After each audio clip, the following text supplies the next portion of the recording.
पूंजी धन की अगर आपको कमी पड़ रही है और ऐसा लग रहा है कि मेरे पास में कुछ भी नहीं, हम तो यहाँ तक कहेंगे कोई मकान बना रहे हो, बेटी का विवाह कर रहे हो, बेटे का विवाह कर रहे हो, कोई अच्छा कार्य कर रहे हो, धन संपदा की भी कमती दिखे तो उस समय पर कांता भगवान का स्मरण कर, कांता चक्र का स्मरण कर, शिव और नारायण का नाम लेकर, एक बेलपत्र, एक शमी पत्र, एक श्वेत पुष्प, एक लाल पुष्प, दोनों हाथ में लेकर भगवान शंकर के अशोक सुंदरी के स्थान पर अगर समर्पित करा जाए तो संपदा की भी कमी नहीं आती। वो कांता चक्र है जो नारायण के हाथ। यहां तक शिव महापुराण की कथा कहती है, अगर कोई विद्वत ब्राह्मण ने आपको बताया है कि आपके घर में पितृदोष है, कोई विद्वान ब्राह्मण ने बता दिया कि आपके घर में काल सर्प दोष है, कोई विद्वान ब्राह्मण ने बता दिया कि आपके यहाँ पर ये वास्तु दोष है और इस दोष को मिटाना जरूरी है, कोई ने आपको बताया, उस समय पर हमें घबराना नहीं।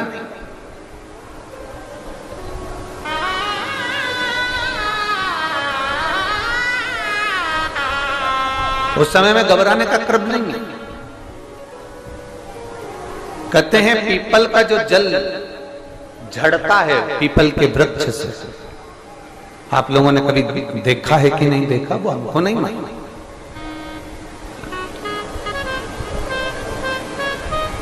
कितना भी अगर कोई वास्तु दोष बता दिया, पितृदोष बता दिया, काल सर्प दोष बता दिया, कितना भी अगर कोई दोष बता दे,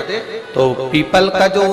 जल वृक्ष में से झड़ता है, कभी कभी आप उसके नीचे हाथ रखकर देखना, थाली रखकर देखना, उसमें पत्थर पर देखना, तो वहां पर भी पानी के निशान आपको मिलेंगे, बूंद के निशान मिलेंगे।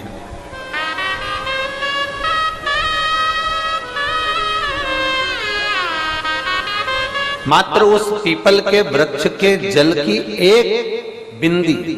एकमात्र बिंदी, शंकर भगवान का जो शिवलिंग है जलाधारी है, चरण है, गणेश कार्तिकेय का स्थान है, अशोक सुंदरी का स्थान है, और प्रत्येक जलाधारी में से पानी बीच में से आकर नीचे की ओर गिरता है, नीचे की ओर गिरता है। आप लोगों के स्मरण में हमने पहले भी बताया कि राइट में किसका स्थान है, गणेश जी का, लेफ्ट में कार्तिकेय, बीच में अशोक सुंदरी, ये क्या है, पार्वती जी का हस्त कमल शिवलिंग, और ऊपर से जो जल एक एक बूंद शंकर जी के शिवलिंग पर गिर रहा है वो शंकर जी की 5 लड़कियां, जया, विषहरा, शामली बारी, दौतली और देव, शंकर जी की 5 लड़कियों, एक एक बूंद पानी शिव जी पर गिरा है।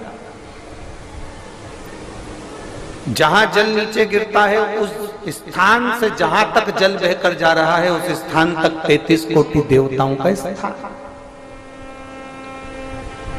33 कोटि देवताओं का स्थान। अब जहां पानी आया, जहां नीचे गिरा, उसके बीच में जो स्थान होता है, आप लोगों ने देखा है कि नहीं देखा, जिनने देखा है जरा हाथ उठाओ। ये पानी जैसे यहां तक आया और यहां के बाद नीचे गिरेगा, तब वो नाली के माध्यम से बाहर जाएगा, तो जितनी दूर यहां से वो नीचे की ओर जो गिर रहा है, यहां से वो नीचे की ओर जो पानी जा रहा है, ये जो स्थान होता है ये हमारे 3 दोषों को निवारण तुरंत कर देता है। एक हमारा पितृदोष, एक हमारा काल सर्प दोष और एक हमारा वास्तु दोष का निवारण ये तुरंत करता है। और ये तो हमने केवल आपको शिव महापुराण के माध्यम से बताया कि ये 3 दोष का निवारण कर देता है, पर यदि कभी आप ध्यान से लिंग पुराण को पढ़ेंगे, आप यदि लिंग पुराण को पढ़ेंगे और गीता प्रेस गोरखपुर की लिंग पुराण को लाकर यदि आप पढ़ते हैं, या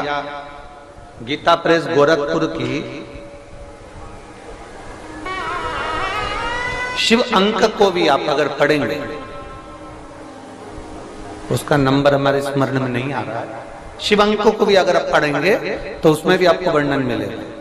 कि हम तो केवल 3 दोष का बता रहे हैं, पर हमारे शास्त्र तो यहाँ पर और भी दोषों का वर्णन कर रहे हैं। जैसे किसी ने बता दिया आपको शनि का दोष है, किसी ने बता दिया मंगल का दोष है, किसी ने बता दिया आपको केतु का दोष है, किसी ने बता दिया आपको राहु का दोष है, किसी ने आपको कह दिया कि बृहस्पति का दोष है, किसी ने कह दिया आपको ये वाला दोष है। दुनिया के जितने दोष पीपल के वृक्ष के झड़ता हुआ जल की एक बूंद का स्पर्श, भले वो सूख गई हो, उसका एक स्पर्श मात्र जहां पानी नीचे की ओर गिर रहा है, उतनी परिधि, उतनी जगह के बीच में जहां से पानी गिरता है, बस उस स्थान पर अगर वो उंगली अपना नाम और गोत्र का स्मरण कर कर भी लगा दी जाए और एक लोटा जल चढ़ा दिया जाए, तो ये जितने दुनिया के दोष हैं वो अपने आप समाप्त हो ही जाते हैं। शंकर की भक्ति का मूल विषय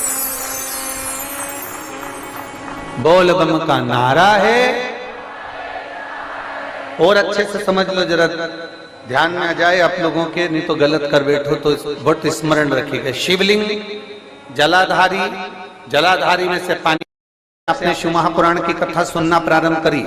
तब से आपने सुना होगा कि कोई भी अब ज्यादा आपको सुनने को नहीं मिलता कि वास्तु दोष हो गया, कि पितृदोष हो गया, कि